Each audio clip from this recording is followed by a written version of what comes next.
इयत्ता 5वी शिष्यवृत्ती परीक्षेअंतर्गत आज आपण या ठिकाणी पंक्च्युएशन म्हणजेच विरामचिन्हे हा घटक अभ्यासणार आहोत।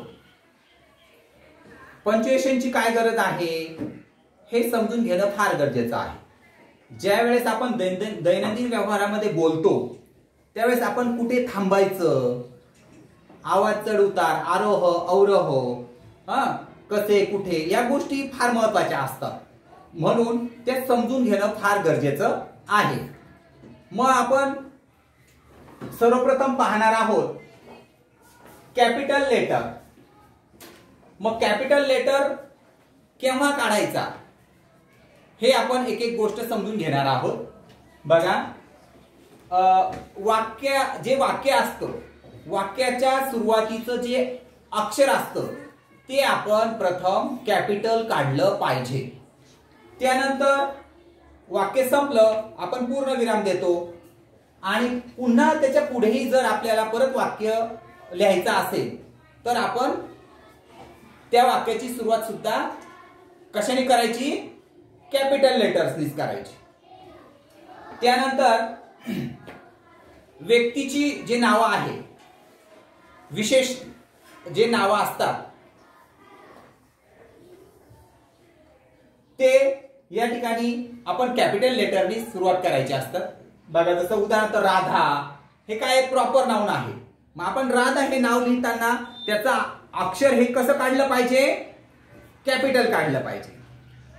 तसेच समजा एखादं शहर आहे, सिटी, मग नाशिक, मग नाशिकचा एन कसा काढायचा, कॅपिटल काढायचा। त्यानंतर बॉम्बे, बॉम्बेचा बी कसा काढायचा, कॅपिटल काढायचा। तसेच नदी असेल, नदीचे जे नाव आहे समजा सुरुवातीचं गोदावरी नदी, मग गोदावरीचा जी कसा काढायचा, कॅपिटल काढायचा।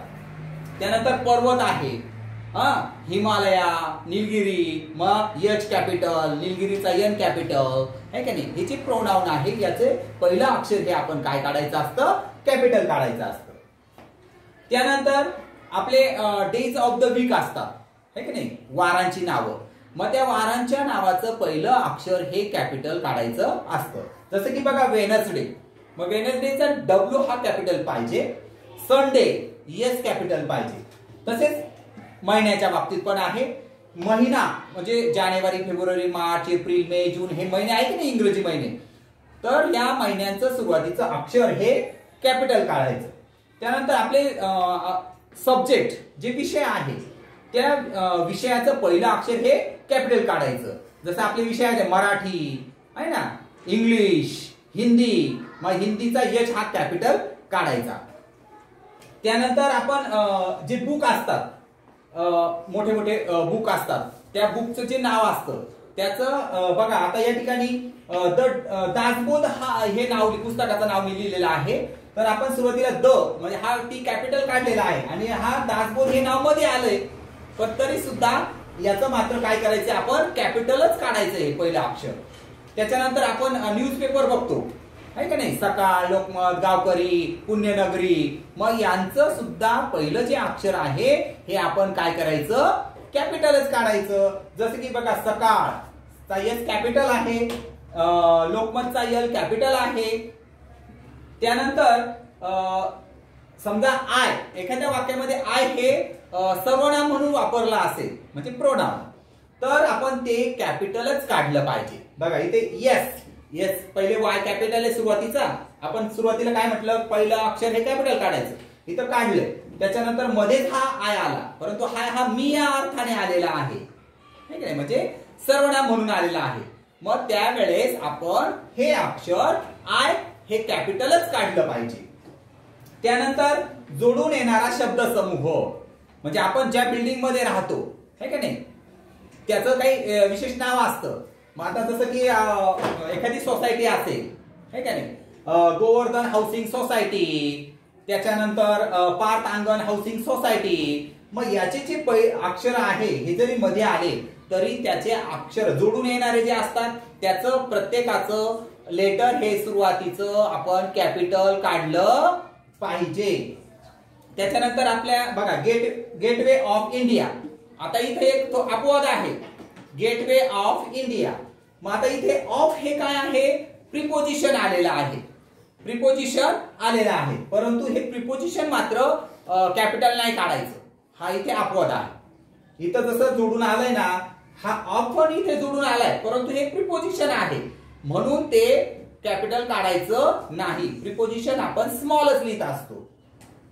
बघा, मग आपण कॅपिटल लेटरच्या संदर्भात बघितलं, वाक्याच्या सुरुवातीचं अक्षर हे कॅपिटल काढायचं. त्याच्यानंतर व्यक्तीचं म्हणजे विशेष नाम असेल त्याचं अक्षर कॅपिटल काढायचं. त्याच्यानंतर एखादं शहर असेल म्हणजे सिटी, रिव्हर आणि पर्वत यांच्या ज्या नावाची सुरुवात आहे याचं लेटर कॅपिटल काढायचं. त्याच्यानंतर वार, महिना आणि विषय यांचं अक्षर कॅपिटल काढायचं. त्यानंतर पुस्तकांची जे नावं आहे त्यांचं अक्षर, तसेच न्यूजपेपर यांचं सुरुवातीचं अक्षर हे कॅपिटल काढायचं आहे. त्याच्यानंतर जर वाक्यामध्ये जर प्रोनाउन आला असेल आय हे, तर हे पण मध्ये आला असेल तर ते सुद्धा कॅपिटल काढायचं. त्याच्यानंतर जोडून येणारं जे हाऊसिंग सोसायटी वगैरे असे जे शब्द असतात तर ते सुद्धा कॅपिटल काढायचे. फक्त अपवाद काय आहे, जर त्यामध्ये प्रिपोजिशन आलं तर ते मात्र कॅपिटल काढायचं नाही. त्याच्यानंतर पुढे आहे बघा फुल स्टॉप. फुल स्टॉप म्हणजे एकदम सर्वांना माहित असतं, वाक्य संपलं की वाक्याच्या शेवटी फुल स्टॉप द्यायचा. जसं की I am a boy, full stop. त्याच्यानंतर बघा अशा प्रकारचं बी एड, मग बी नंतर इथं पण या ठिकाणी हा फुल स्टॉप दिला जातो. अशा प्रकारे इथं मध्ये सुद्धा आपण इथं फुल स्टॉप देत असतो. त्यानंतर कॉमा. बघा, कॉमा म्हणजे स्वल्पविराम. कॉमा म्हणजे स्वल्पविराम. ज्यावेळेस आपण अनेक वस्तू दाखवतो आहे की नाही, जसं की ग्रेप्स, कोकोनट, पियर आहे की नाही, मग असं ज्यावेळेस आपण लिहितो सोबत त्यावेळेस आपण प्रत्येक शब्दानंतर आपण या ठिकाणी हा कॉमा दिला पाहिजे. परंतु शेवटी मात्र काय आहे, शेवटचा जो राहतो ना, काही मुलं काय करतात माहितीये का, हा पियर झाला आणि इथे अँड लिहिलं ना आता संपलेले शब्द संपले, पियर अँड ऑरेंज आपण असं म्हणतो. परंतु काही मुलं काय करतात, या अँडच्या अगोदर इथं सुद्धा कॉमा देतात. इथं कॉमा द्यायचा नाही कारण मग ते चुकेल. पियर अँड ऑरेंज, शेवटचा जो शब्द आहे त्याच्या आधी अँड लावतात आपण आणि तिथे संपतं. त्याच्यानंतर बघा वाक्याच्या ठिकाणी कुठे कॉमा द्यायचा. टीचर सेड म्हणजे काय, कॉमा कुठे द्यायचा, आपण थोडंसं थांबतो की नाही. बघा, टीचर सेड थांबलो ना, मग तिथं कॉमा द्यायचा. काय, डोंट टॉक, आणि नंतर फुल स्टॉप. त्याच्यानंतर पुढचा आहे सेमी कॉलन म्हणजे अर्धविराम.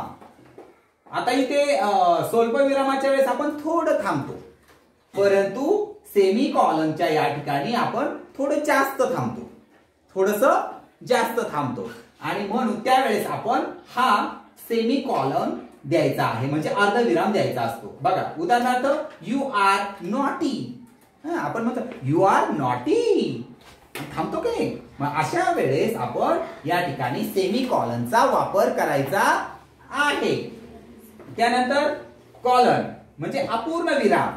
म्हणजे आपल्याला ज्या वेळेस आहे ना एखादा मेन टॉपिक असतो आणि त्याचे उपघटक आपल्याला माहित करायचे असतात किंवा अभ्यासायचे असतात. मग आपण जे मेन टायटल असतं, जसं की समजा आता व्हेजिटेबलची माहिती पाहिजे आपल्याला, भाज्यांची माहिती आहे का नाही, मग त्याला व्हेजिटेबल लिहितो आणि त्याच्यानंतर पुढे आपण काय करतो, हा अपूर्ण विराम म्हणजे कॉलन आपण देत असतो. म्हणजे दोन हे काय आहे, हे कॉलन, याला काय म्हणतात, कॉलन म्हणजे अपूर्ण विराम, अपूर्ण विराम. मग आता बघा इथं दिलंय, त्याच्यानंतर आपण पुढे व्हेजिटेबलची नावं लिहितोय आणि पुढे कॉमा पण देतोय, पोटॅटो कॉमा कॉलीफ्लॉवर, अशा पद्धतीने लिहित असतात. दोन हे टिंब आहे ना, हे म्हणजे काय आहे, कॉलन. त्यानंतर पुढचा आहे क्वेश्चन मार्क. आता क्वेश्चन मार्क तुम्हाला माहितीच आहे, मराठीमध्ये पण असेल किंवा इंग्रजीमध्ये आहे.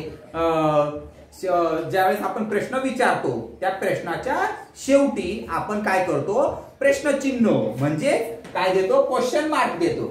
जसं की मी तुम्हाला प्रश्न विचारला, व्हॉट इज युअर नेम, म्हणजे हा काय झाला, प्रश्न आहे.